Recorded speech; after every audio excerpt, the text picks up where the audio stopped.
All right, guys. Hey, good evening. This is my second stream on this channel. It's not going to be a too long of a stream. Hopefully, Bob Jones will be able to get in here. Might go for about an hour or so. But kind of been wanting to do a faith stream for quite some time. And so I really wanted to kind of talk about, you know, you know why Christianity is different from a lot of the other religions, and why Christianity, ended up winning out against a lot of the mystery religions.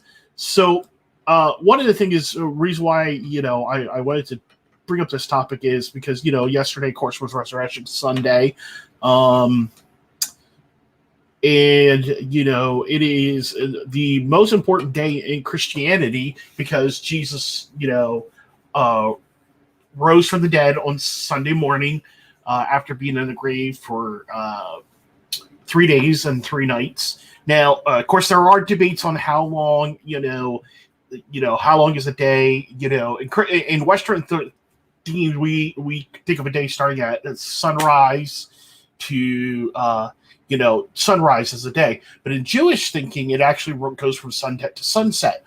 So if you actually look at the Gospels when they talk about the crucifixion. So there are plenty of pointing to that Christ was actually crucified Thursday, and he was placed in the grave Thursday night.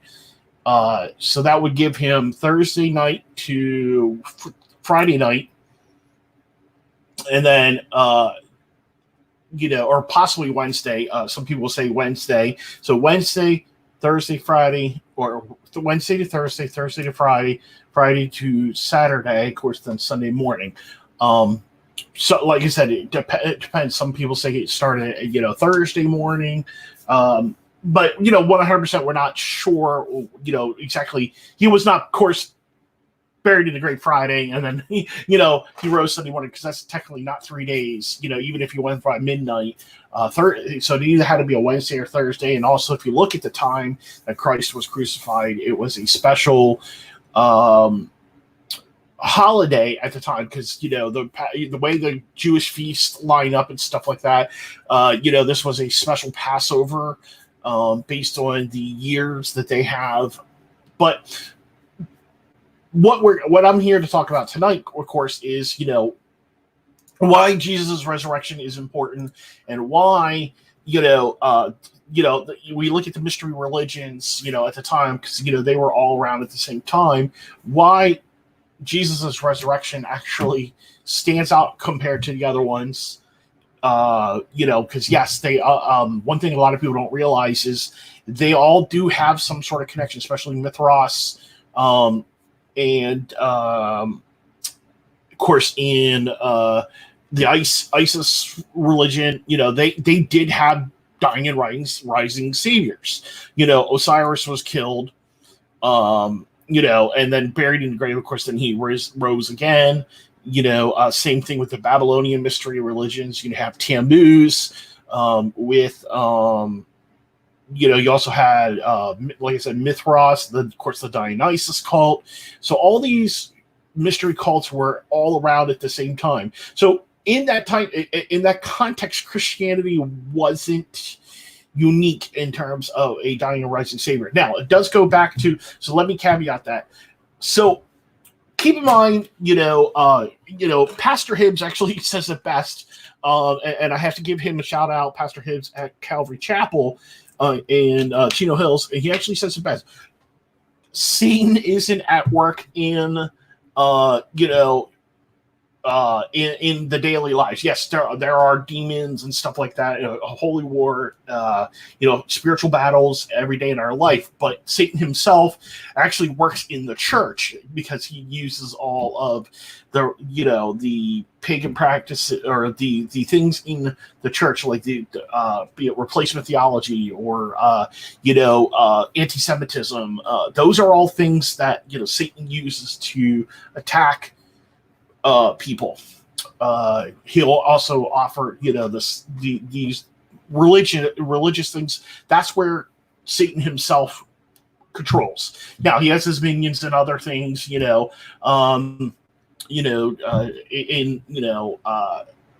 in other parts of your excuse me, not your, but other parts. Yes, his minions will do those things. Satan himself is not omnipresent, so where his best place is dealing with religion. So one thing a lot of people got to realize, so in the early religious aspect, of course, pagans have always been around for thousands of years. So pretty much religion is as old as mankind is, because keep in mind, the first religious, we believe that Christ created, or Jesus created, God created the world, and he part of his early prophecies was, with the fall, that Jesus would come, and there he would crush Satan, and of course Satan would, was able to get him killed. That's early prophecy in Genesis. So we look at the thing is, religion has been around, for thousands of years. So what's the easiest way for Satan to cause dissension and cause people to lose sight of, the true faith? So he creates these different religions, in the world, to have them all say, hey, well, I know the way, I know the truth, and this is the thing. And a lot of these religions and cults all say the same thing. If you guys look at a lot of cults and you look at a lot of false religions, they'll still have things like, they'll claim that they're Jesus, or they're the one that brings the special revelation, being either, Jim Jones, Heaven's Gate, or any of your current religions and stuff like that are out there, that cults, or, sometimes they'll claim that, the Bible got it wrong, here's what we really meant. So they generally they disparage a couple things, like, and Pastor Hibbs said this, 9 times out of 10, how you can deal, you're dealing with a false religion or a mystery religion is, first you're going to disparage the cross, and they're going to disparage the Bible next. They're going to completely disregard those two things. So if we look at those two things, first thing they're going to do is they're going to attack the resurrection. Because that is the actually most important event in all of Christianity. So mystery religions at the time, they actually had the main mystery religions, though, of course, are the cult of Dionysus, the cult of Isis, and your Mithras cult. Those were the main cults that were operating at the time. Now, there were also a lot of subsects and stuff like that. So what happened was, in the early church, because the church was growing so fast. So one of the things is, where the church, it was growing, at the time after the resurrection, the gospel was going out, and growing very quickly. So what happened was, you had all of these different things in the mystery religions that sounded a lot like Christianity. Give an example, like, and this is why we have to be very careful, why someone saying, well, hey, I'm a Christian. Okay, well, okay, because, what kind of Christian are you? Are you a Christian, you truly believe 100% in the Bible? Are you bought blood, received blood? Because a lot of these other churches will say the same thing, or these religions will say, these mystery religions will use a lot of the same terminology. For example, like the Mithras cult, and this is fairly well documented in historical records. What they would do is, for the mystery cults, what they would do is, especially Mithras, what they would do is they would go into these underground areas and this is predominantly in the Middle East area. So these Roman soldiers would go in and to join the Mithras cult. What they would do is they would go in this almost like a church in underground, and what they would do is they would have these statues of Mithras, and then they would also have this bowl. But then what they would do is they would actually take a real bowl, and bowl by Bull. They would take a live bull. This convert, what they would do is they would actually put the conversion to these mystery religions. They would go underneath this bowl on this platform, and they would kill the bull, and so the blood would actually run down onto the soldiers, and they would say, "You've been covered by the blood." So that sound a lot like Christianity. We use that terminology. I've been saved by the blood of Jesus Christ. Well, the problem is that the Mithras cults used a lot of the same thing. They hijacked a lot of what was used in Judaism and Christianity, because once again, Satan works in that area, and that is his area. His goal is to stop any human from being saved, and so he does that. So we have to step back and we have to look and see, okay, how do we differentiate why Jesus' resurrection is important if there's all these other cults that have these dying and rising saviors?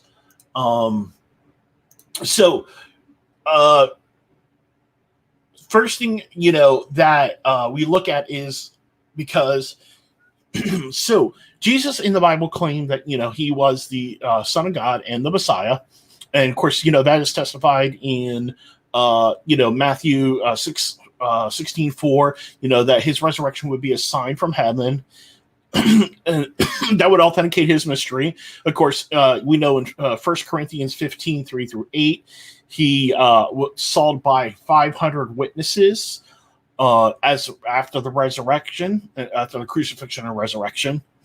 We have the testimony of Paul, of course, when he in Acts, when he was on his way to Damascus, he saw the risen Christ, or actually the ascended Christ, because this was after Christ had already ascended up into heaven.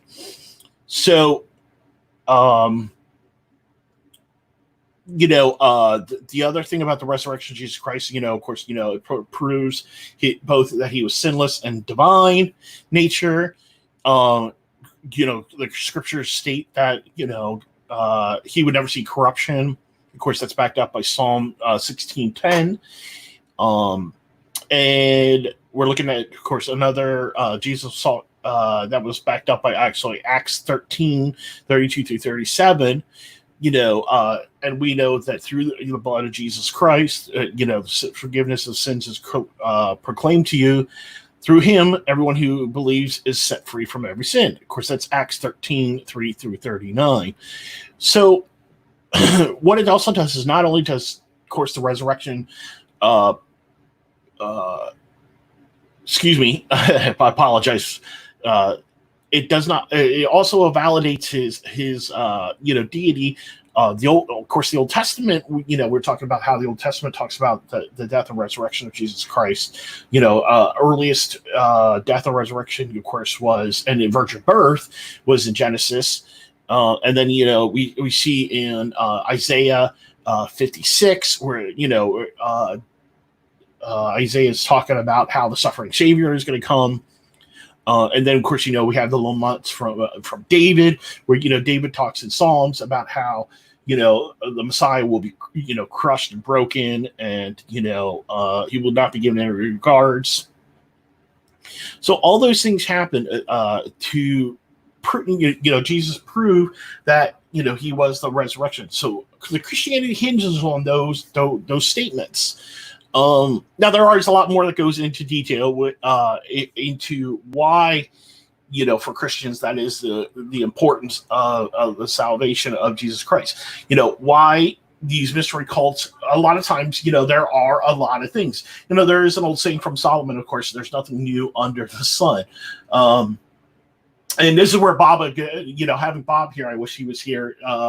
He's actually he is more on the a lot of the pagan mystery cults and stuff like that. That's his background more in. But so the biggest thing, why, for me is like, how do we today? How do we know that or how do we know that Jesus' resurrection is true today? We're almost 2,000 years removed from. If we actually, we're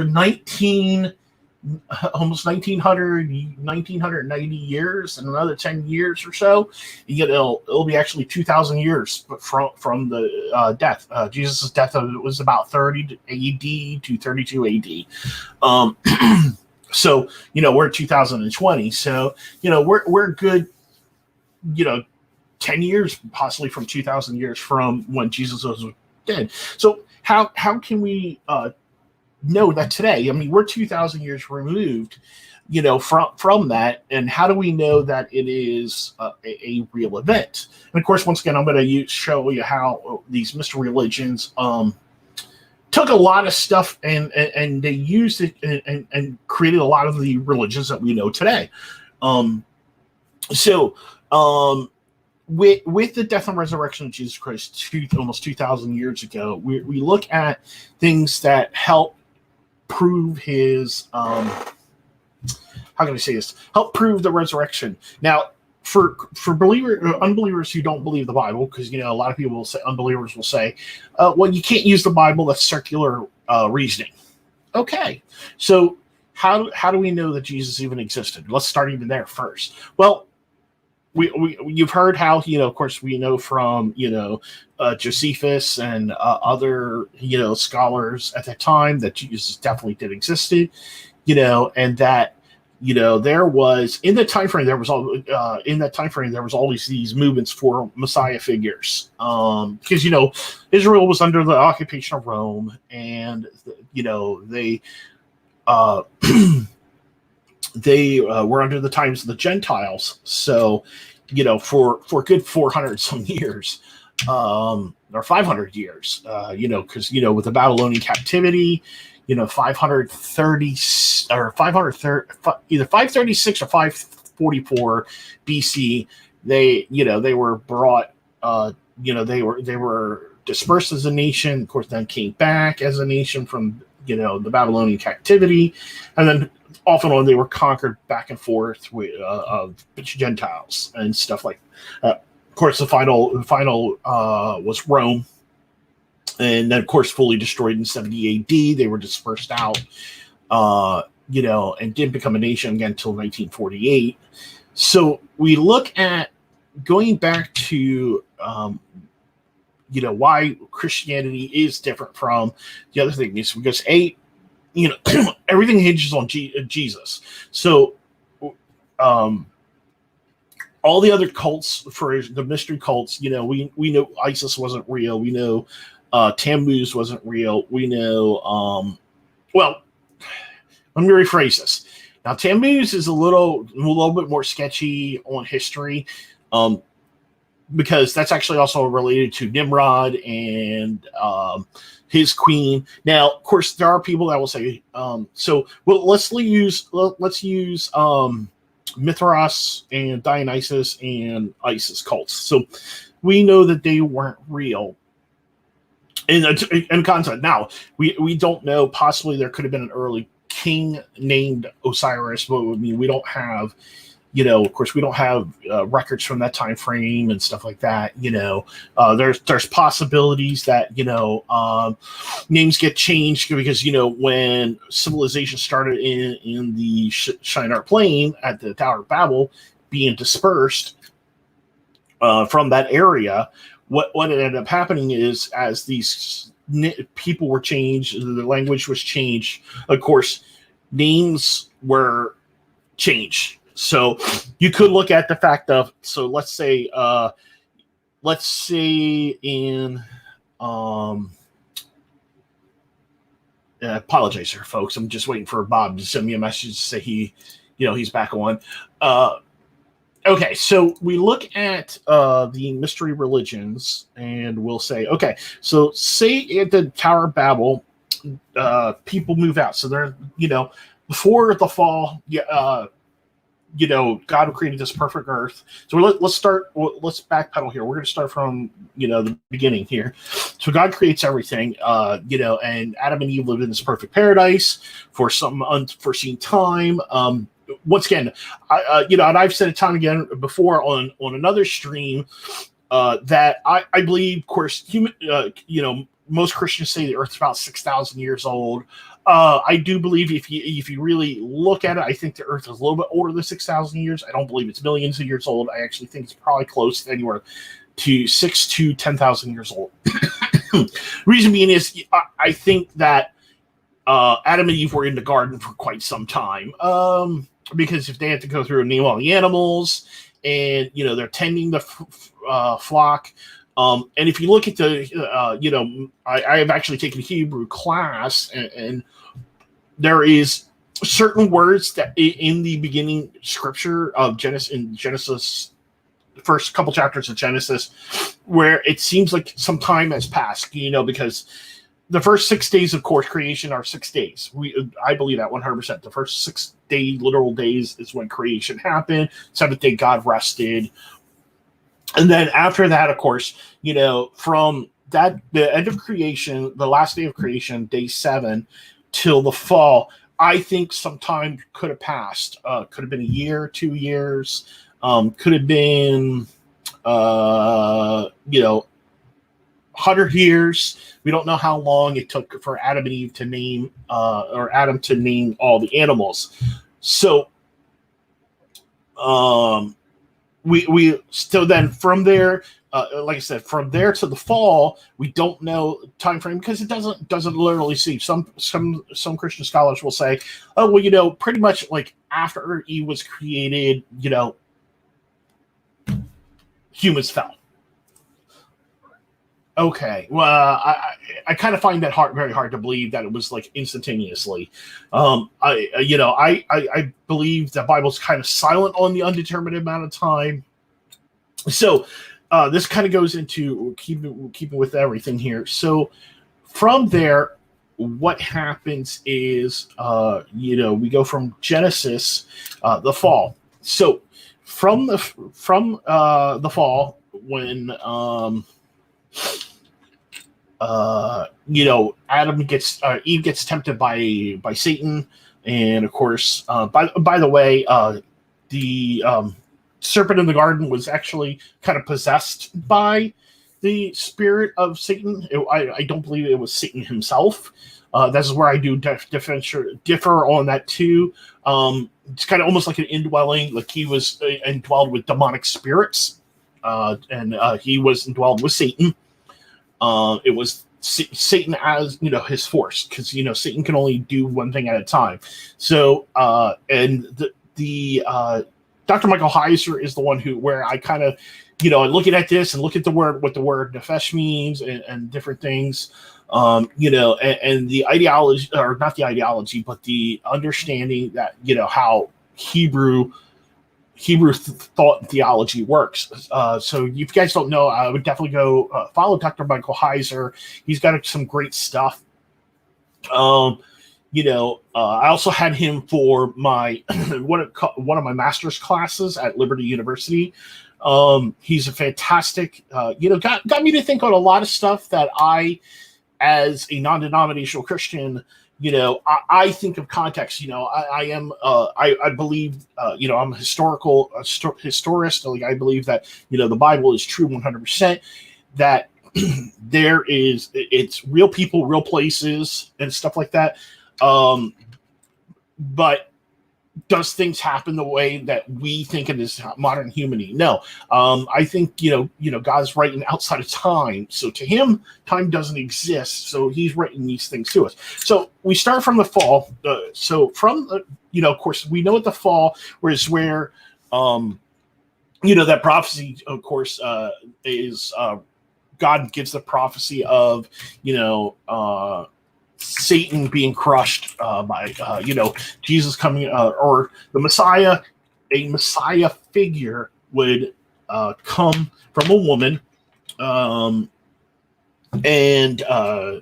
this would be a virgin birth. Once again, so this is, keep in mind that virgin birth thing, and of course the death and rising Savior. So those two things kind of go back all the way through. If you actually look at biblical history, it is always something that plagued the Israelites through paganism and stuff like that. So, Christ or Jesus, so God gives that prophecy about Jesus. Now he doesn't give us time frame, because here's the thing: Satan doesn't know God's timetable. So Satan always has to have something in the wing, because he knows that ultimately down the road at some point in history, he's going to be destroyed. So he knows this prophecy because he was there. He as he took over this serpent, he was given to. He was there at the prophecy that was given from God, and he says, that on your belly, of course, you will sing, and of course, then goes into the that famous passage in Genesis. And so Satan realizes, he's like, okay, well, I can't. I've been cursed by God. I can't. There's going to be this guy who's going to come down the future, who has this Messiah, who is going to be this Messiah, and he's going to ultimately defeat me. And well, how do I stop humans from, how do I stop humans from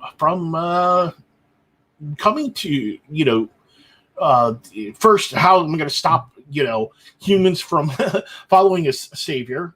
The second thing is, how am I going to destroy humans and therefore making it confused? So, Satan's like, hey, if I can't destroy them this way, I stopped humans try stopping humans in the fall of the garden. Maybe it's time I work within the confines of religious faith. So Satan tried many things through history to destroy. First, he focused on we know that from after the fall, he worked in, of course, Cain. Cain killed Abel, so he was hoping that, with the death of Abel, hey, I got them. There's not going to be a savior figure, because, that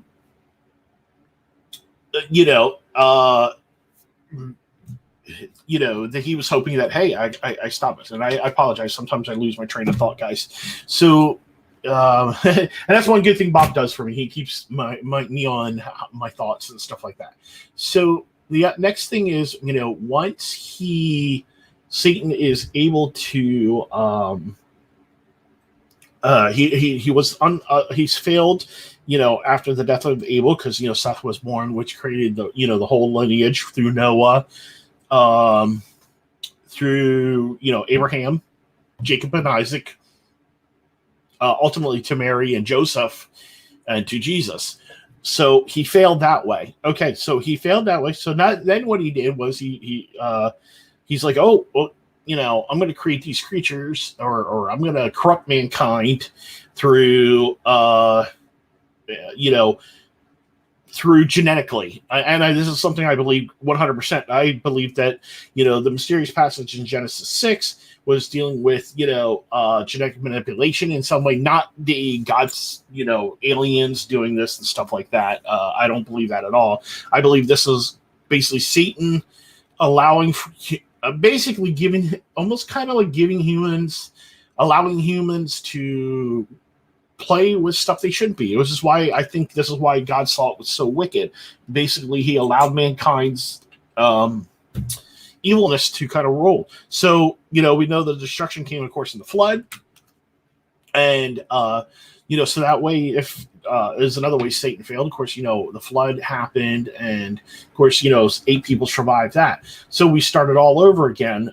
After that point, we keep moving through the history. And then you get to excuse me, you get to Nimrod.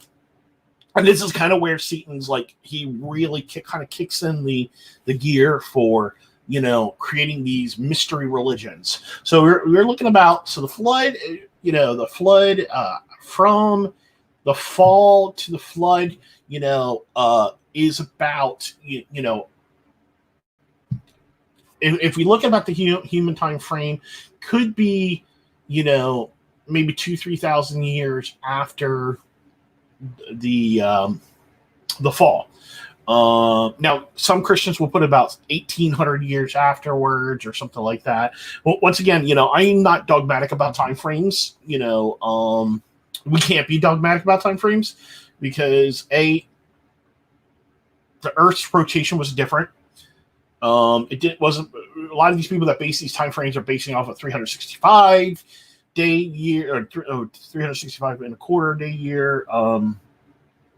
I believe it was probably more 360 because that's what originally the Hebrew were a lunar calendar.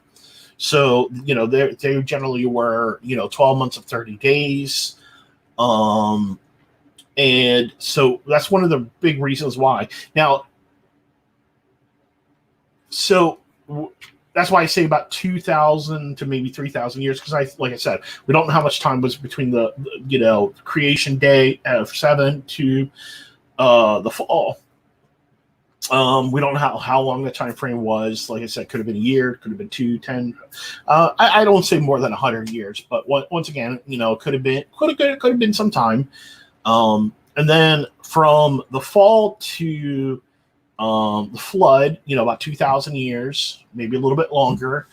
And then, we know from basically, and this is, that's if you go off of the ages, a lot of people base this off the ages of, the tablet of, from, Adam to Seth, because Genesis, there's the table of nations. So of course, first is it's Adam's line. They give the ages of Adam to Adam, Seth, through that lineage, and they give the years, and that's how they kind of came up with the time frame for the length. Because Adam lived. Give me a second here.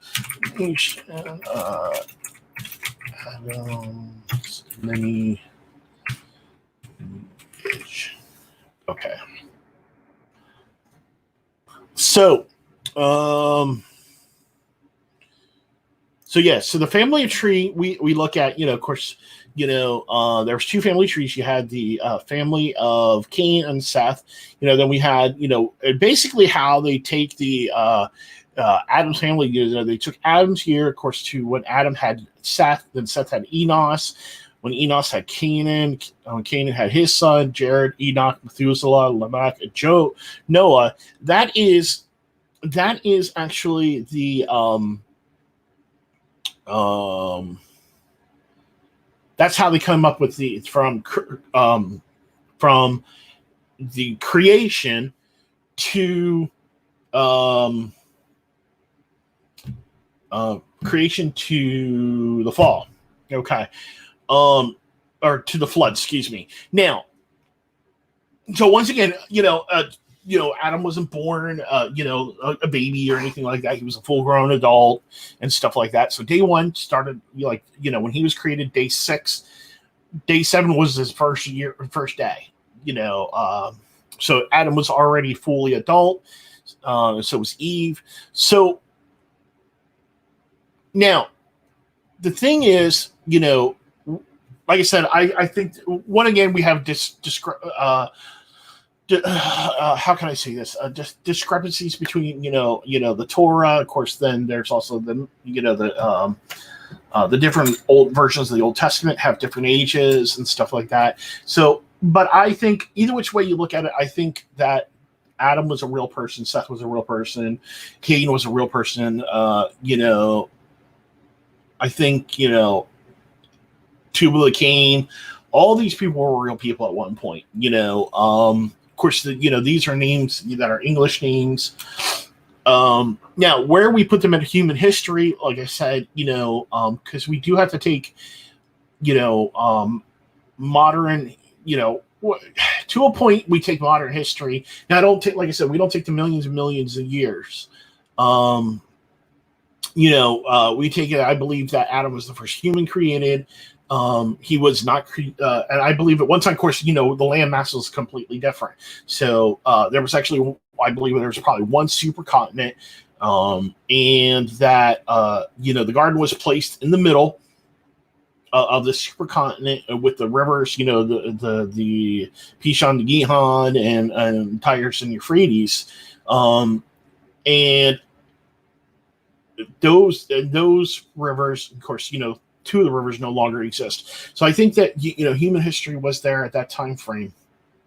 And what happened was, of course, when the flood happened, it all changed. And once again, like I said, this is why I say about 2,000 years, because we don't know the actual time frames. If we go based off on the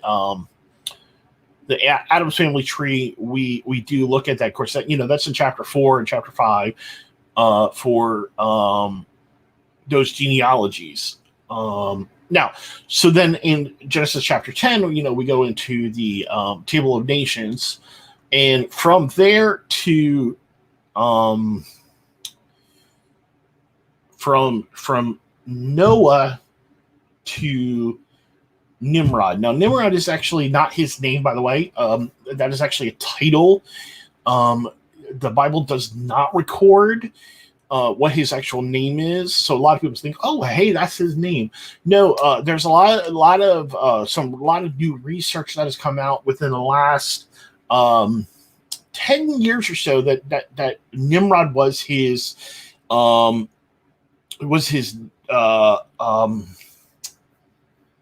Bible gave him that name because it basically, because he stood against God, and there's a lot of times in the Bible where names will get changed. For instance, like we know, like Peter's name got changed to Cephas, which means rock. So the Bible is full of time frames where they will actually change names of things. And I think that's, in this case, what happened to Nimrod was that there was a name change. He had some other name, Jewish name, that he was given. And because he basically rejected God, because remember, we have Shem, Ham, and Japheth. They basically, they were believers in God. Of course, and we know that, Ham got cursed because of, what happened with an incident with Noah being drunk and not covering him with garment. So he ended up getting cursed, and there's a lot of belief that Nimrod is the great grandson of Ham. So because Ham's son is Canaan, and then there is a theory that Nimrod is the son of Canaan, because Ham's family and Shem's family kind of settled down into the Middle East and out into the plains of out into the Mesopotamia and down into northern Africa, Egypt, and those areas, and that's where basically those two things. So we come to the fact of, and it could be one of the things that I have speculated, and of course I can't be dogmatic once again, that when Ham's the one who basically did not, and it is wondering to why Ham why Canaan was cursed but not Ham. So so it does make me wonder why that happened. So anyhow,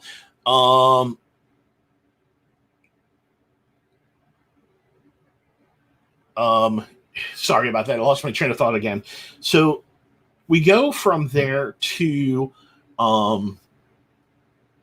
Nimrod, back to Canaan. So back to Nimrod. So Nimrod, and once again, like I said, I'm using the word Nimrod because that's what his name is in the Bible. Once again, possibly a title. So Nimrod, basically, gathered all the people from after the flood, and we're probably looking about this is probably about 200 years after the flood. And they basically said, hey, you remember 200 years ago, almost all of our early ancestors completely wiped out in this flood. We can't have that. Let's go to the plains of Shinar because they already live in this area. Let's build ourselves a city, and they did this in the plain of Shinar, which of course has been in the Mesopotamia Valley. And so they built this, this majestic city with this ziggurat in the middle of it that was built to, was not built to God, but it was actually built to, these surviving myth gods, and so what basically happened. So Nimrod took a wife. Now, a lot of people, there's people that believe that this was where the myth of Semiramis came from. The Bible does not say her name whatsoever. So people conjecturing saying this is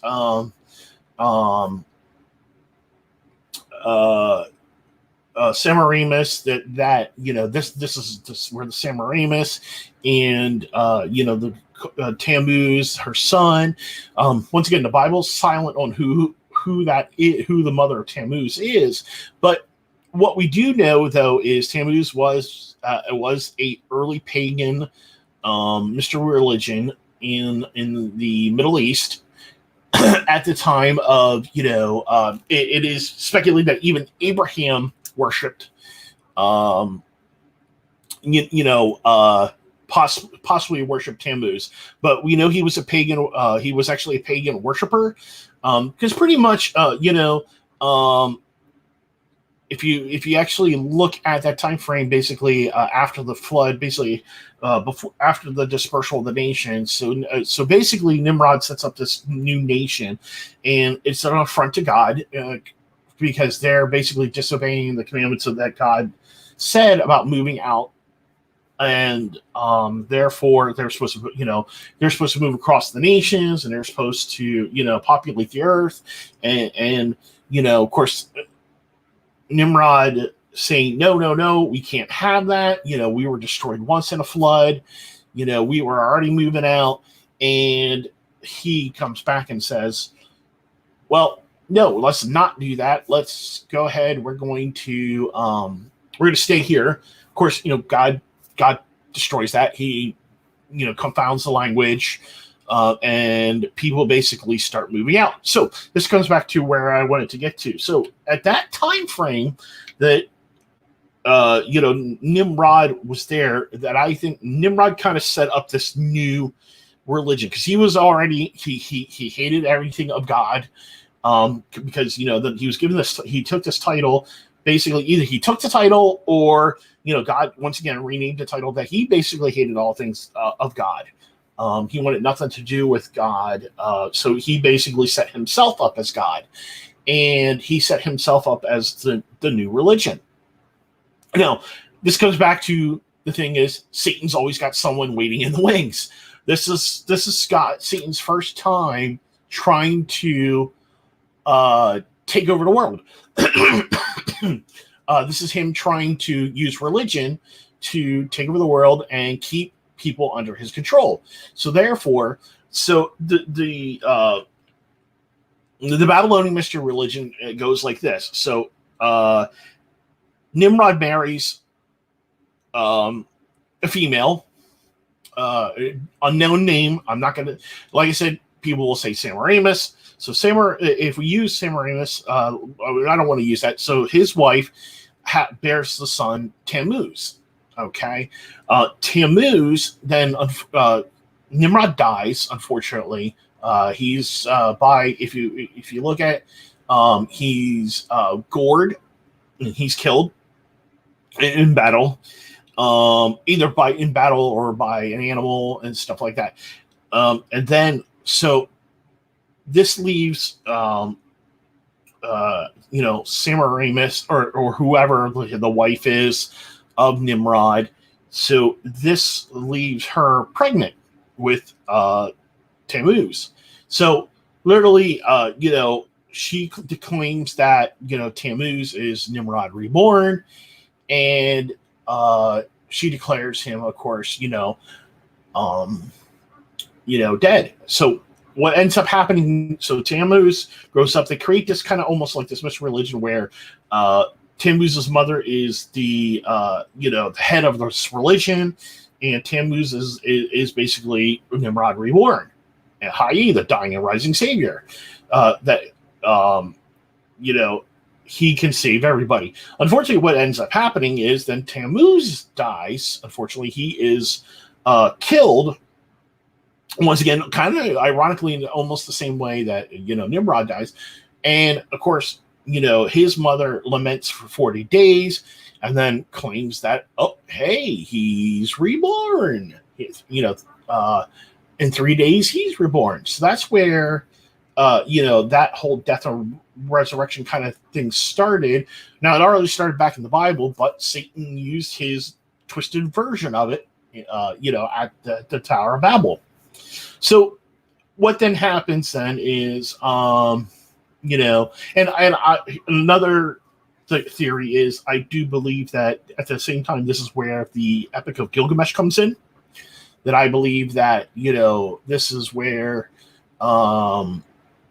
we look at the whole Epic of Gilgamesh because it does deal with, if you look at that, like Gilgamesh's best friend dies and he laments and thinks that he's going to rise again. So there's a lot of different things. So but anyhow, so my theory is that Nimrod was Gilgamesh that ended up trying to marry somebody once again, and this is all my conjecture, like I said. And then of course you have your dying and rising savior. So what ends up happening is they create that mystery religion.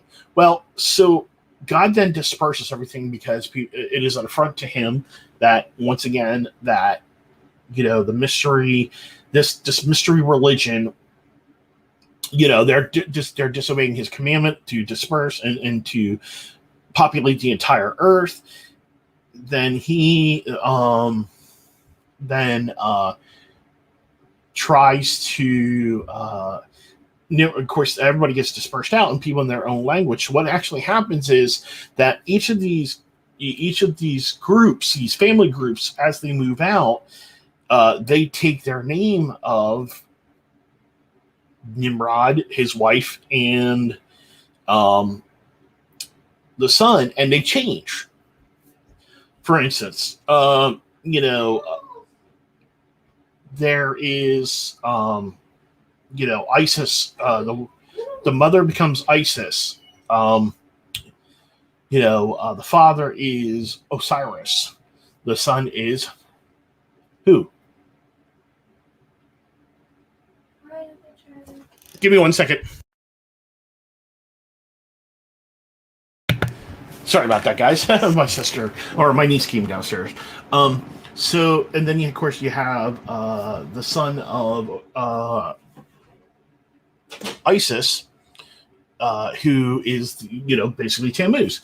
And you repeat that again in your Greek mythology, your Roman mythology, your Phoenician, your your other religions. So they're basically what happens is all these different cultures take the basically these creation myths and these things, and they actually twist everything. So once something comes from a grain of truth, now this is a caveat. Keep in mind, none of this stuff is written down, guys. Okay, so none of this stuff, because this is all past. These cultures are all oral tradition.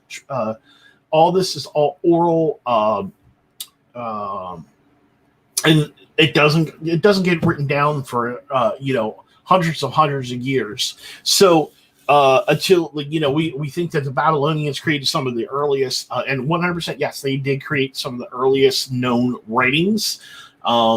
the Jewish people did not write until the time of Moses. Now the Egyptians then came, you had the Babylonians and Assyrians. They wrote very early, and then of course you got your your Egyptians and your Greeks and your Romans. But in terms of the Jewish people, they did not start writing stuff down until Moses. But it was all told by word of mouth. They basically had someone who was able to tell these stories. So what you do is you had somebody in, and this is something why I think that why this sets Christianity separately, because Christianity, of course, is born out of Judaism. Now, Judaism as a religion, of course, isn't as old as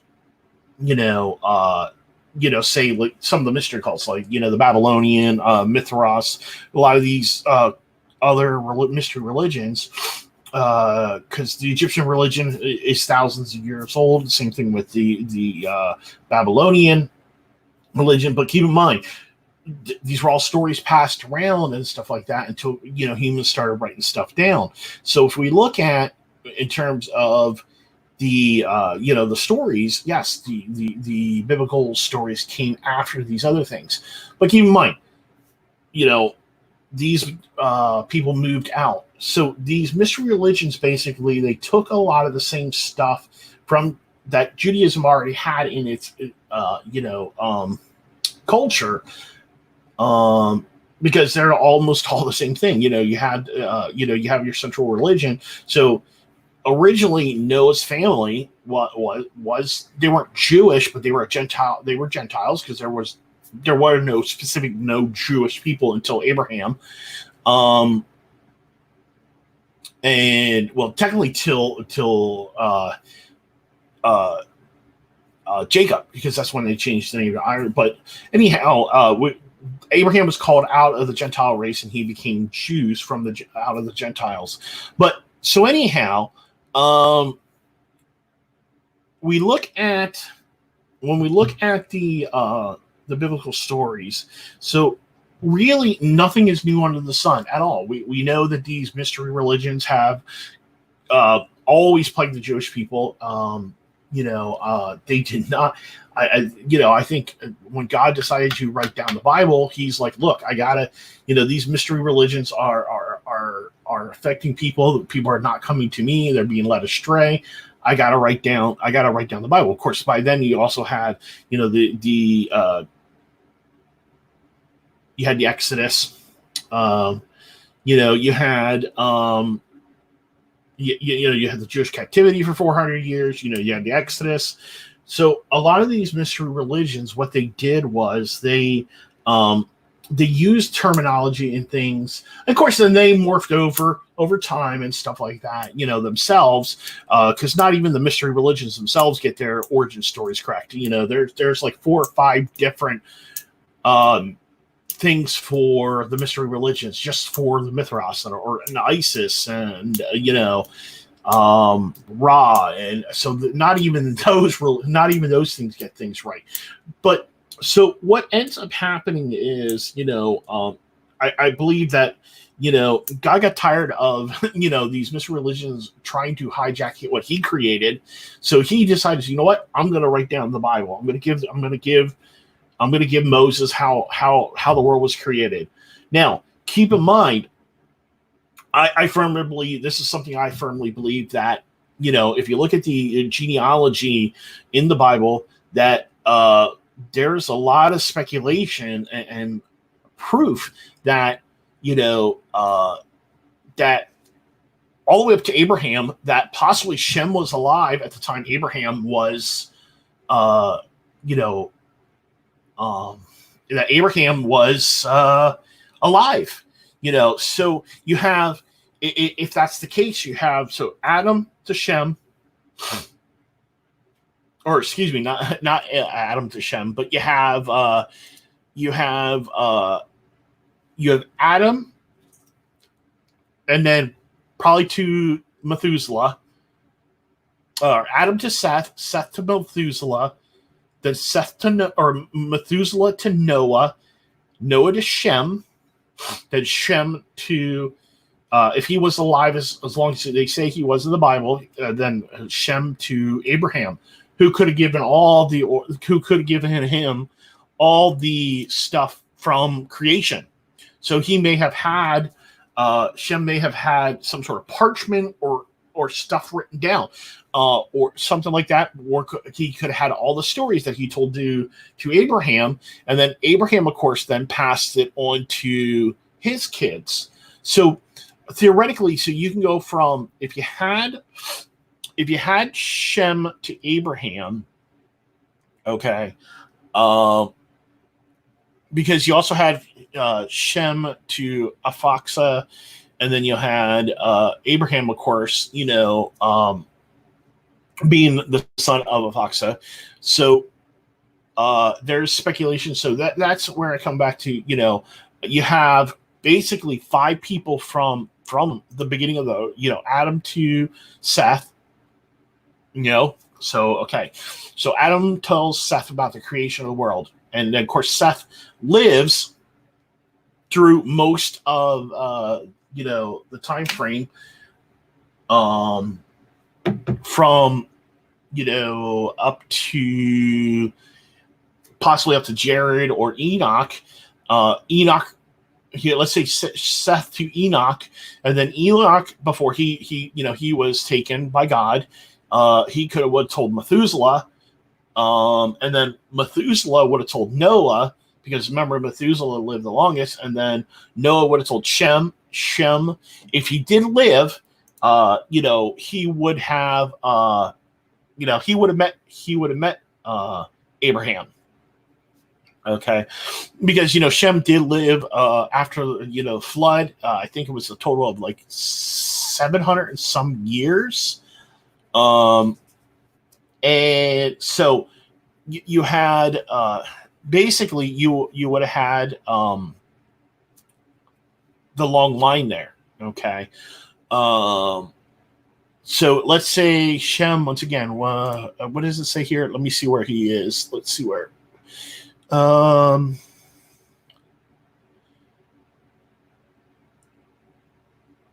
Okay. So if we look at, Shem was 100 years old at the birth of his son, okay, which was 2 years after the flood. So he had lived another 500 years. So let's say he's 600 years old, okay? Now, of course, you're looking at, after that point, you're looking at the human levels, age, population dropping. So Noah would have still, or Shem would have been still alive, because he's 500 years after that point. So if we look at that, so there's a possibility, of course, Shem, when Abraham, he left, he moves from Mesopotamia to the area. He learns of this truth, because he originally he didn't know about about God or anything like that, because he was a believer in he was actually an idol maker. So God calls him out, out of Mesopotamia, and he goes back to Israel. So at some point, possibly, that Shem could have met Abraham either in Egypt, as some people might believe, or back in the area that he could have been possibly, he could have been one of the earlier the cities of Salem. He could have. A lot of people believe that was him, possibly. So anyhow, we look at that and we say, okay, so the Bible has to start being translated. So we look at Abraham. So Abraham probably passed off, either he wrote early down early parchment, or some sort of animal skins or something like that. Possibly these creation myths, as they would have been called back then. But it would have been changed to, as he learned and talked to God more, he would have realized, okay, well, these are true. This is what the real creation is, not what was told to me back in Babylon, or not Babylon, but back in Mesopotamia. And he's like, okay, well, this is no longer a myth. This is real. This is 100%. So if from there, what you have then is, so Abraham then either he writes it down and he gives it to Isaac, then of course that information, Isaac gets passed that on to Jacob. Now Jacob, Jacob, once again, he would have gave it to somebody else. His after Jacob, he would have went to, let's see here. So Abraham. So we go from Abraham to let's see here. So if we go to, okay, so from Isaac we would go to Jacob, and then Jacob, of course, probably would have had some sort of writing down, or possibly there is some speculation that not Jonah, but and I sorry, my brain sometimes loses track like this stuff. One of the oldest book in the Bible. Give me a second here. Let me grab my Bible here, because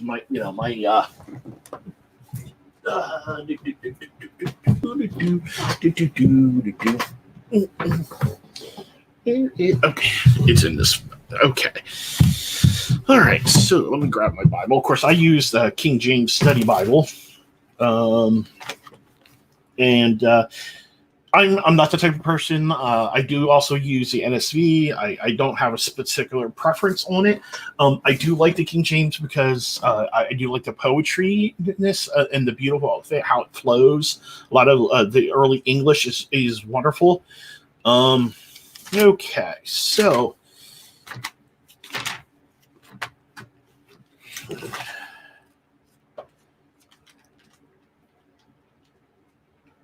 give me one moment here. I apologize here. So I'm still going through here. All right. So you have, you have the early history of the Bible. Like I said, now, contrary to what a lot of people believe, Genesis is not the oldest book in the Bible. It is one of the oldest books in the Bible, but it's not the actual oldest book in the Bible. Scholars actually place. Give me a second here. I apologize, guys. Okay. So a lot of people actually state that Job is probably the oldest book in the Bible. And that possibly that is where, because Job, if you look at the way Job is talked about and where it's at in history, there's a lot of speculation that Job is actually, because he worships God. This takes place before Egypt, and that around the time that the Israelites were coming out of Egypt and stuff like that. There are also some other people that believe that maybe Job might have been a book of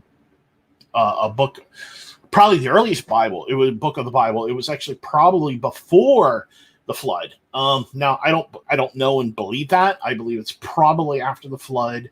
It is definitely the oldest book of the Bible. It is so. It talks about, of course, in Job. God gives a lot of information in it where he talks about certain things that happen, and he talks about how he creates the world and how he these different things, and it doesn't flow like the way I think Job. It is a historical canon book, and it gives a lot of things to God telling him how he works and stuff like that. It could be that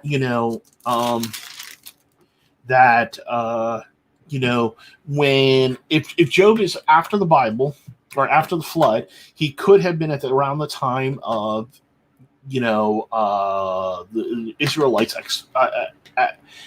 expedition from Egypt, or before that, before the Exodus. That at some point Job meets possibly Abraham, or not Abraham, but he's given this information somehow, either via Abraham or something like that, and where he actually fits in the New Test or the Old Testament lineage. Job's lineage. I know I'm all over the place. Okay, let's take a look here.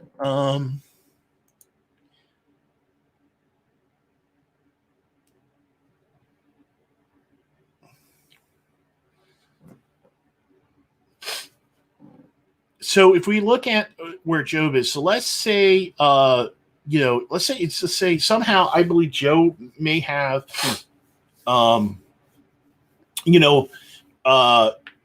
he was descended from Abraham. I believe firmly 100% that he was descended from Abraham. That he somehow, somewhere in that he was now. Some people say that he could have been,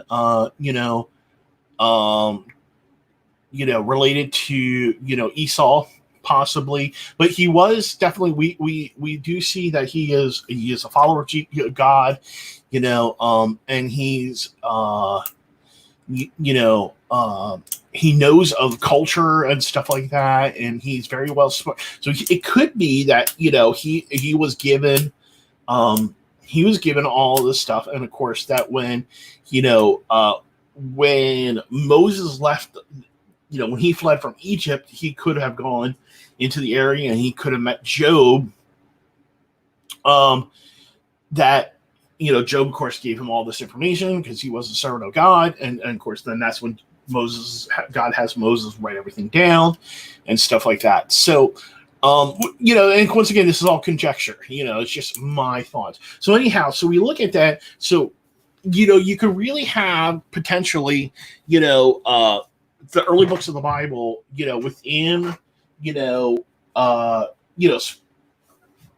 from, if we go from, Adam to Abraham, you're looking at about maybe 5 generations, because you're looking at the time period, because, the old, or excuse me, Shem, not Shem, for, you're looking at about 5 to 6 generations in that terms, because keep in mind that human population, the older patriarchs lived longer than the newer ones. So by the time you get to Abraham, the average lifespan is only about 70 some years. So it is well more inconceivable that Shem could have gave Abraham the information, and then somehow it got down from there. So anyhow, so you had all these mystery religions in the area. You had all these cults and these false religions in the area. And a lot of them do say a lot of the same thing that, Judaism did. So they pulled a lot of stuff. The biggest difference is, where God hated these, religions is most of them did sex. There were sex cults.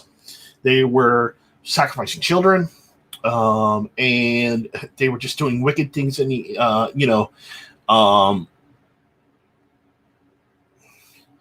they were just doing wicked things that God didn't like. So, why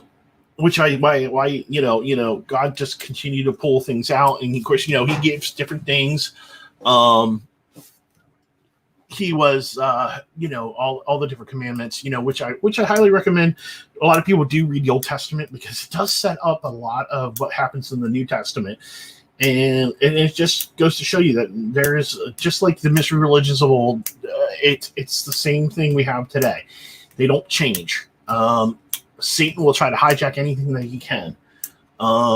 So we look at, so let's go back to why Christianity is separate from a lot of the different things, and why we have to look at, we have to specify what is Christianity, because there's a lot of evangelical cults, or not evangelical. Let's go with theological cults, and that's of course where your Romanism, your Hindu, or your Mormonism, your Jehovah's Witness, those would fall into, because basically those are all theological cults, and that does the same thing with SDA, which is Seventh Day Adventist, which I actually come out of. My family, my grandparents were actually Lutheran. My mom converted to Seventh Day Adventist. I grew up Seventh Day Adventist for quite some time, until I went to Milton Hershey at about 11, and that I got involved with one of a good friend's church. This was a non-denominational church. This is where when I was saved, and so I think I was trying to think. I was in ninth grade, I do believe. I was at I started going to when my mom died, and I went to Milton Hershey. During the summer times, I would come home, but I would go to, her name was Debbie, and I would go to a summer camp, Christian summer camp that was for a week, because my grandparents wanted me to, get away and do those things. So I would go to the summer camp. Debbie was always a camp counselor there. So one year, my freshman year, I decided I actually became a lifeguard, and I just, at that time frame, like, I hadn't made any commitment to my faith or anything like that. So I looked at this stuff, and why I just didn't. I grew up, like I said, among the Lutherans. I grew up on Seventh Day Adventists. My mom also kind of dabbled in Mormonism for a little while. And then, one of my really good friends, youth pastor, Bill, who unfortunately passed away years later, and he was a wonderful guy, a wonderful man, taught me a lot of things. He was a Seventh Day Adventist. So I knew Seventh Day Adventism. I knew what they believed and how they believed it and stuff like that. And I've kind of always been interested in religion, but I never kind of, like, at that time frame, like, I would never really, like, committed myself to anything, and I knew, like, how the Seventh Day Adventists worship Jesus, and I thought it was the same. But as I started reading the Bible more and more, I realized that what Seventh Day Adventists taught, same thing with Mormonism, what they taught was nothing like what the Bible said. And then at that time frame, I did have the only Bible I had besides the one that came with the Seventh Day Adventism was the King James from the church that Debbie went to. So I started reading the King James, and I read it and realized that these aren't the same religions at all. Period. You got Christianity, you have Seventh Day Adventism, you have Mormonism, and I didn't really know much about Roman Catholics because none of my family were Roman Catholic. Closest I would get to is my grandparents were Lutheran, and Lutheranism has a lot, like, there's a lot of things that it has the same as Roman Catholics. Like the blessing of the babies at early age. Early Lutherans did believe in the virgin birth or Virgin Mary. And Luther actually talks about how he venerates Mary quite a lot. Now, modern Lutheranism kind of has really, gotten away from, the virgin birth, or not the virgin birth, but what I mean, devotion of Mary. There's no rosaries or anything like that. So it really kind of distanced itself from that way. Of course, I do want to have a stream on, how Luther took a lot of stuff from, and this is how a lot of this stuff kind of still affected the church.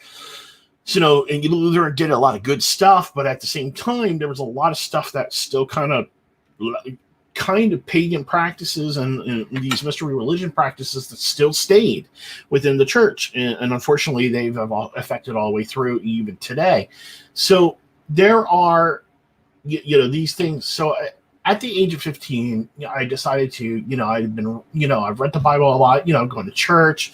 I really, I've always, like I said, I've always believed in Jesus, but it wasn't the right Jesus. So finally, at the age of 15, I was at summer camp, and I actually wasn't a camp. I I went to summer camp.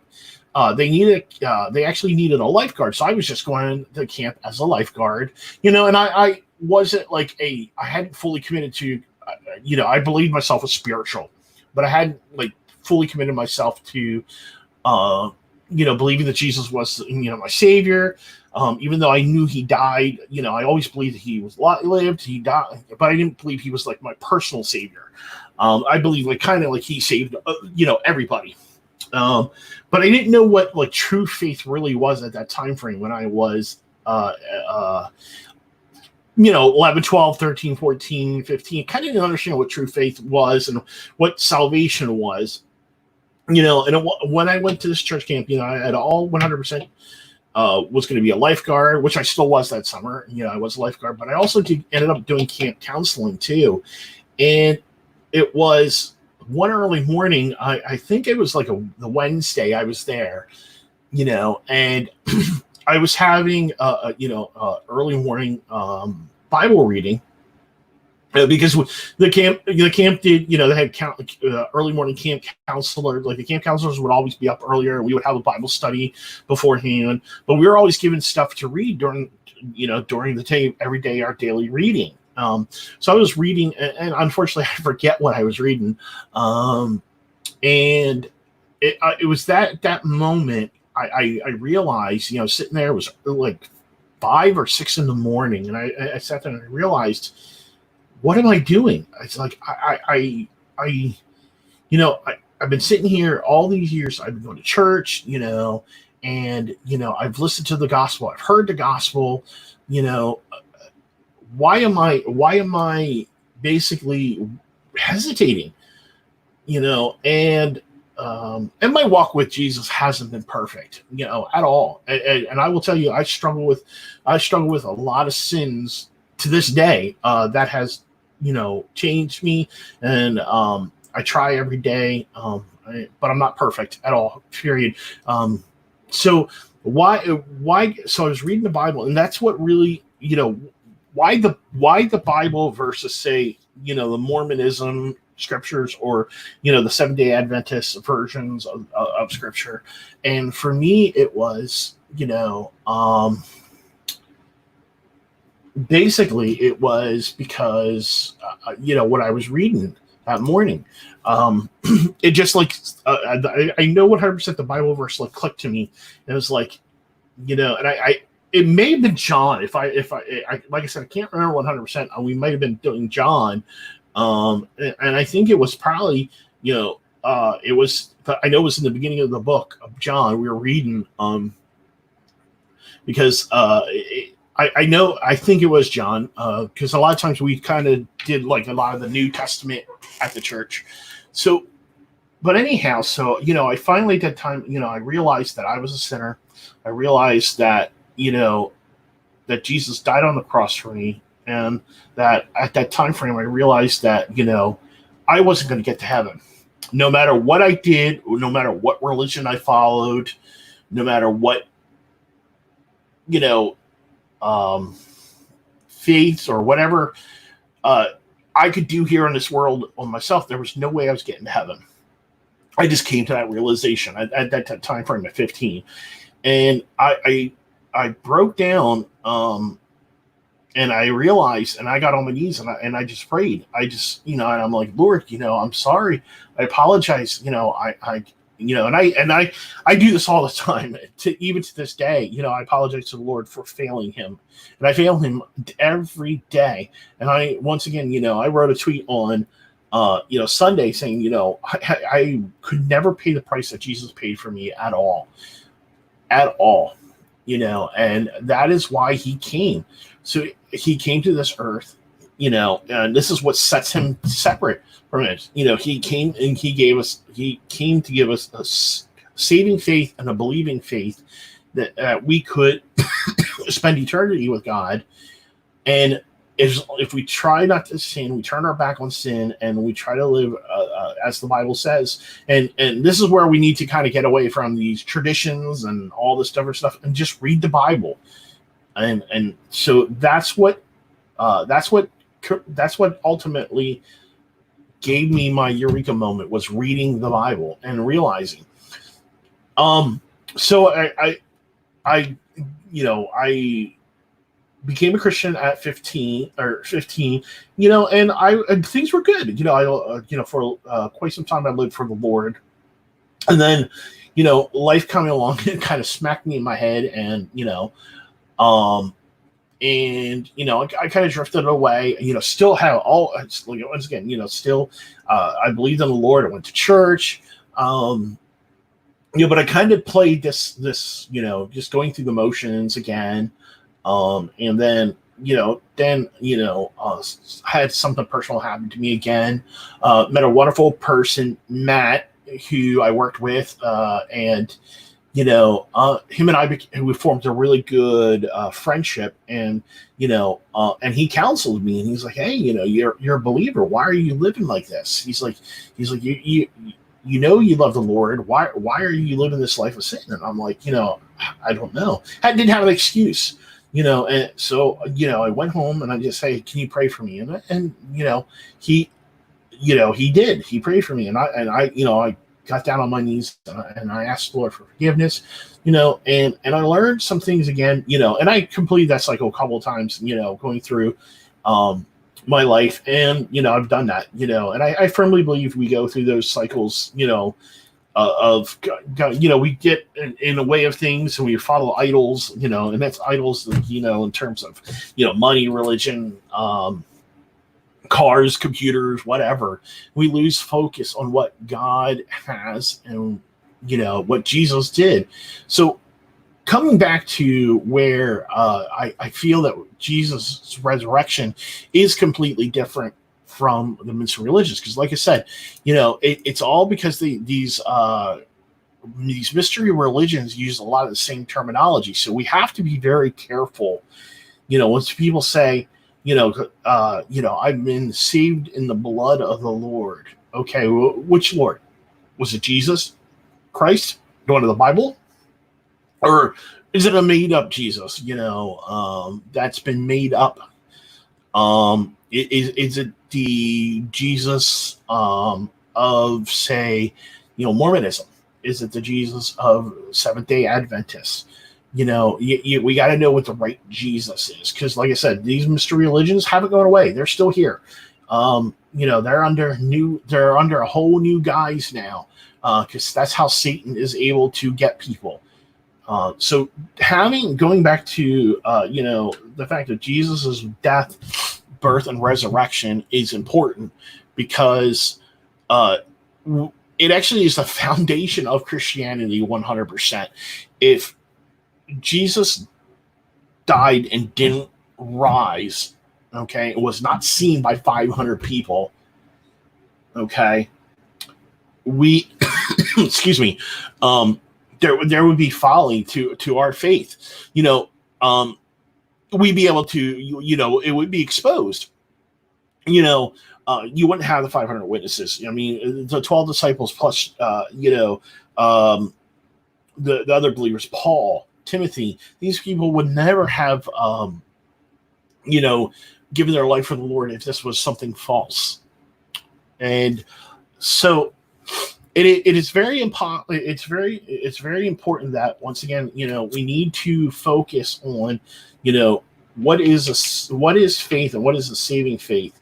Do you follow a saving faith? Is something that is important, and it is a true faith, not one of tradition. Are you are you reading the Bible? Are you studying where you can? Are you praying to the Lord? And I know I can be better at all those things. And there are times I will go, I will read the Bible, couple days, a month or so, and I'll do really good, and then I will not read the Bible, sometimes a couple months, just because life gets in its way, and I don't focus on setting out the time with the Lord, and I got to do that. That's something I got to get better at. It's one of my weaknesses that I struggle with, and I pray to the Lord to every day to help me with that. So what we need to do is we need to be very careful.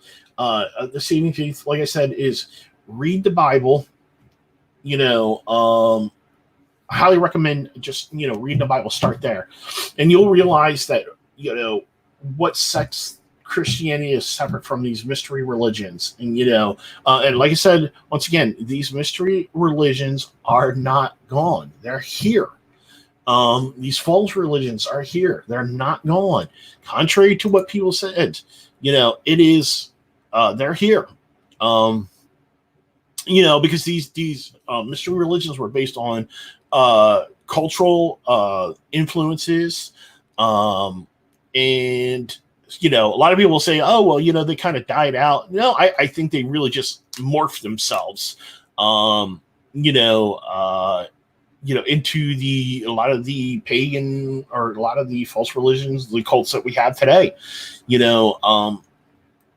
look at, once again, like I said, any religion that disparages the cross or the Bible in the way of, oh well, you're not learning the right from the right Bible. You're not praying to, you're not doing your 10 Hail Marys, or you're not worshiping, you're not praying to Mary, or those different things. So those Jesus' death on the cross didn't pay for anything. It wasn't once and done. Those are the things that once again that are important. We need to look at those things. You have to there are a lot of things that are in the New Testament where they talk about these traditions, that are wrong. These mystery religions, they do. And those were those mystery religions. I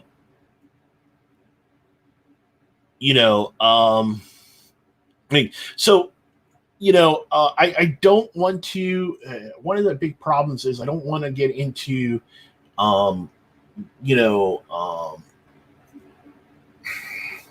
disparaging people of these faiths, because I don't want to attack people. My brother is I have still friends that are SDA. I have friends that are Mormon. I don't agree with them, and I don't want to, because I don't address like a lot of people. Why don't you talk about Buddhism? Or because Buddhism and those, they don't have a dying and rising savior. Buddhism, Shintoism, or anything like that. I look at to Islam. What I'm talking about is Islam, Christian, Roman Catholicism, Mormonism, Pentecostalism. Though anything that adds things to, and that even goes with there's Protestant denominations that have added stuff now. Things that shouldn't be there. Or a specific theology that rises above that may have never been mentioned in the Bible. Those are the things that we need to be careful about. I'm not too concerned about Mormonism, or Buddhism, or they have their problems, and those I'll talk about sometime. I look to more about the mystery cults and mystery religions and what things that have morphed into today. There's a lot of speculation, especially like Romanism, how it started out as, a lot of the things that were in, the ISIS cult, the Mithros, and the a lot of the pagan cults of those early time frames that kind of those pagan practices, morphed into, early Christian churches, and there are, and you really have to do, you have to be careful what you look at. But yeah, there are a lot of things that are out there that are not Christian at all, on all sides of the faith. So I am the type of person I like to stick what's in the Bible. If it's not in the Bible, if it's not there, then I tend to be a little skeptical of it. And I'm like, okay, like I don't disparage people say, well, what day is it? Should I go to church? Saturday or Sunday? Well, actually, I believe every day should be, you should be worshiping the Lord, and you should be studying. Now, early on in the Bible, yes, they did meet once a week in the beginning of the week, which was always been a Sunday. The early church, first century church, did meet in the beginning of the week. because that's the day that Jesus did rise from the dead. It was Sunday. They were having a meeting, because in Jewish culture, the Sabbath they didn't go out and do stuff. So Sunday was the next day they went out and did stuff. It was the first day of the week. So Sunday they did everything they couldn't do on Saturday. So yeah, they were meeting for the first time, and then that's why it was changed to a Sunday, not because of what people said. Oh, well, the Pope moved, Sunday worship, and they said you have to worship on Sunday. That's the mark of the beast. No, that is not the case. So, I believe that we should be worshiping God every day, all the time. Meet when you want to. If your church feels that, if you feel like you guys want to meet Sunday or Saturday or Sunday, that's okay. As long as it's not a stumbling block to somebody else and how they worship their faith with God, it doesn't matter. Those are secondary. Those are second and third, tertiary ideas to faith. Faith is the most important thing. Now, faith, we need to have a saving faith, a true believing faith. Not a, and I've been guilty of this in the past where, I live my life like, I'm complacent. I'm saved. I don't need to, I don't need to live for the Lord, or I don't need to go out and witness. Or I don't need to act a certain way. And I get very complacent. And I firmly believe that's one of the reasons why I do have a lot of issues, is because Christ constantly keeps reminding me. He's like, hey, wake up. I need you to focus on me, not on you, Chuck. And so, but anyhow, the mystery religions, like I said, haven't gone away. Why is Jesus' resurrection so important? It's because it links to everything that Christianity is. It is 100%, it is 100% the formation and the basis of Christianity. Without Jesus' resurrection, there would be no Christianity at all. Period. A lot of the same stuff would be, we would be a sect of Judaism. I mean, we did grow out of Judaism, yes, but Christianity, it hinges on everything from the resurrection. The resurrection, once again, like I said, the resurrection is important because why would someone like Paul, who matter of fact, I mean, and this is something that everyone's got to understand. Paul was not just some low life, Jewish person that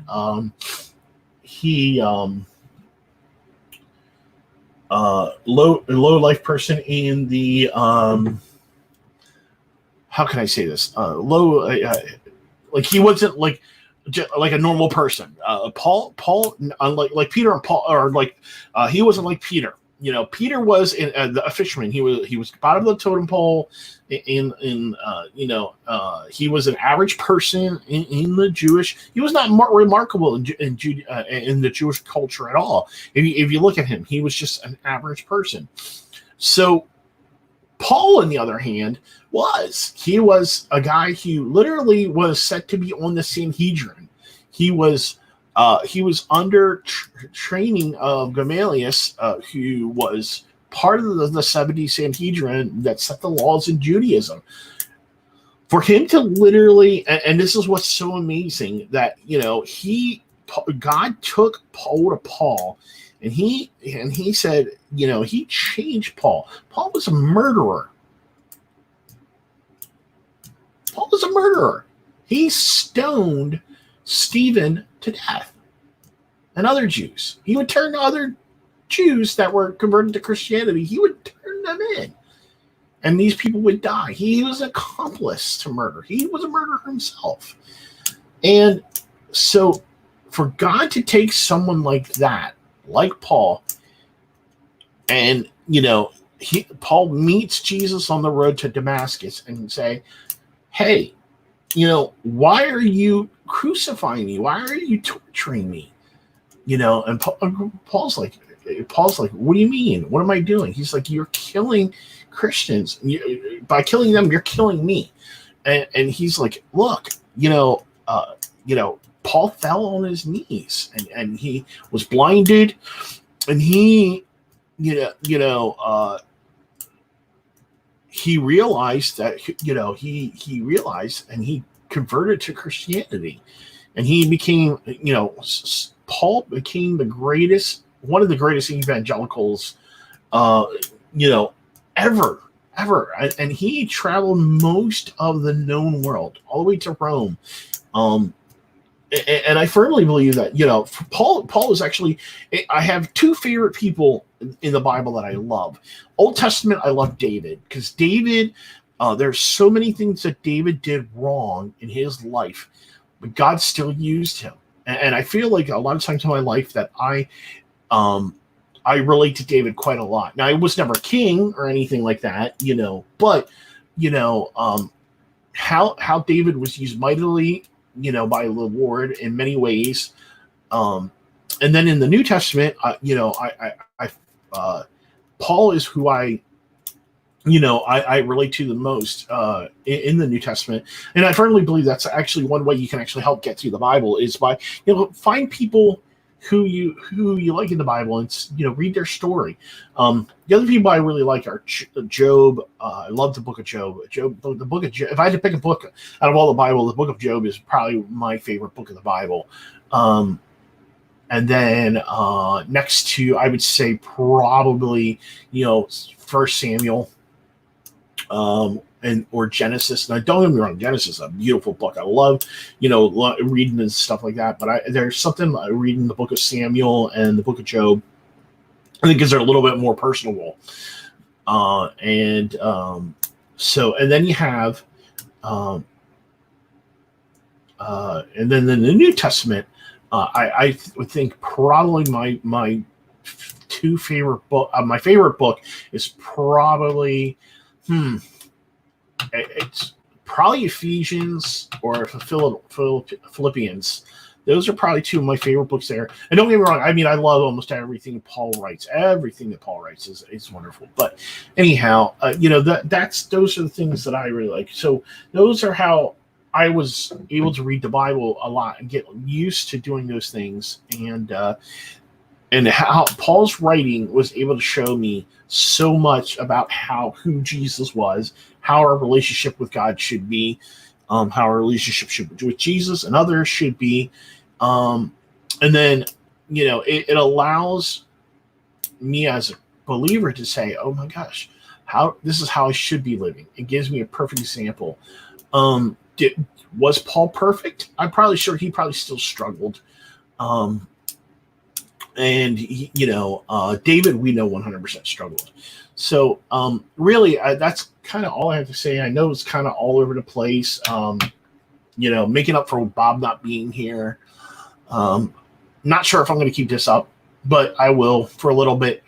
So anyhow, I'm going to go ahead and end it here. And I really hopefully people who do get to see this, I'm not a perfect person at all. I struggle with, sin daily. I struggle with, making sure I'm doing the right thing daily. And there are times, like I said, I completely do not live for the Lord at all. And like getting that denozo upside the head, I get it. And God comes along and he'll take that denozo, smack me up right set in my head and say, hey Chuck, what are you doing? What are you doing? He's like, you need to get back into the word. You need to get back into praying. You're doing too much, living for yourself and not for me. So it is important that we do that. We have things that we like in our life because God gives it to us to enjoy, but we need to keep our focus on Him. And anyhow, I pray that you guys, do like this. I know I'm kind of all over the place. I kind of had to make up for what I was going to do with with Bob being here, unfortunately, it doesn't look like he was able to make it, but that's okay. I want to start doing these a little bit more. I'm going to be a little bit better at writing my things out and what I want to talk about. I was thinking about maybe doing a small little podcast where I would stream and record, reading verses from the Bible. And that way it will get me to read the Bible again myself, and hopefully maybe keep myself in the Word. And then if people have questions, you can ask and stuff like that down the road.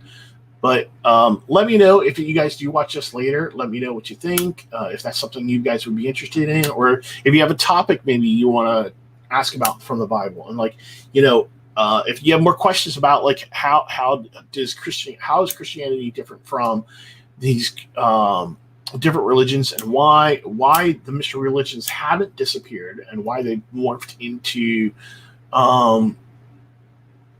these different religions.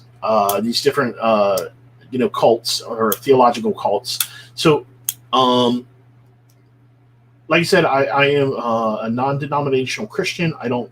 I just read the Bible. That's how I follow. I don't. I try to stay out of the tulip and all once saved always saved. OSAS. I believe the Bible states that. But I don't get into those religious arguments like that, because I think sometimes they take away from those things. I don't mind having a discussion every once in a while, but I try not to get into those. I do get into the rapture and the end times. It's more my thing. That's more my following, like the beginning, historical beginning part of like the Old Testament. That's a big part of my focus in, and then also end times, because I do believe that Revelation is more Jewish than it is actually Christian. Like a Jewish person could literally read the Old Testament and then skip the entire New Testament and read Revelation, and they will see that it's the same. And so those are kind of things I look into. But if you guys have questions, you want to talk about certain subject that falls under Christian, what's my view on, Roman Catholicism, Mormonism, Seventh-day Adventism, Christian Science, or any of those, things like that, because that's also another area that I do quite a lot in, is those areas. So like I said, well, I will be praying for everybody out there. If you guys, like I said, enjoy this, let me know. If not, hopefully you guys will just either like, share, or just comment on it.